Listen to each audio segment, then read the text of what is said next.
आयुष्यात नेहमीच काहीतरी वेगळं करण्याच्या इच्छेपोटी सोलो ट्रिपला जाण्याचा मी विचार केला. इंटरनेटवर सर्च करताना मला एका सोलो ट्रिप बद्दल कळालं. बुकिंग फुल दिसत असताना देखील मी त्यांना कॉल केला. हॅलो, मी श्वेता बोलतेय. मी तुमच्या ग्रुप बद्दल पाहिलं. आय नो की आता बुकिंग फुल झालंय या केरळ ट्रिपचं, पण प्लीज बघा ना, एक सीट ऍडजस्ट होईल का? प्लीज बघा ना, मला खरंच खूप यायची इच्छा आहे.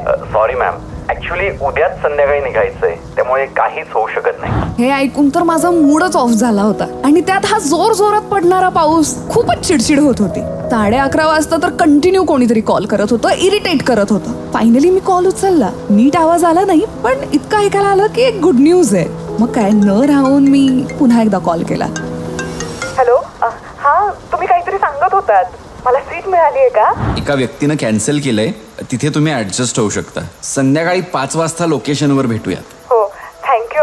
माझी सीट समीर शेजारीच होती. तेव्हा मी बोलले, काय हा पाऊस पडतोय, नुसता वैताग, चिखल सगळा. यु नो व्हॉट, पाऊस म्हणजे प्रेम, हिरवा निसर्ग, गारवा. खरं बघायला गेलं तर ट्रिपची खरी मजा ना यातच आहे. अगं जरा प्रेमानं बघ की. त्याचं हे बोलणं ऐकून मी एकदा त्याच्याकडे आणि त्या पावसाकडेही प्रेमाने पाहिलं आणि नकळत दोघांच्याही प्रेमात पडलं. ही सोलो ट्रिप माझ्यासाठी सोलो ट्रिप नसून माझ्या आयुष्याची एक नवीन ट्रिप होती.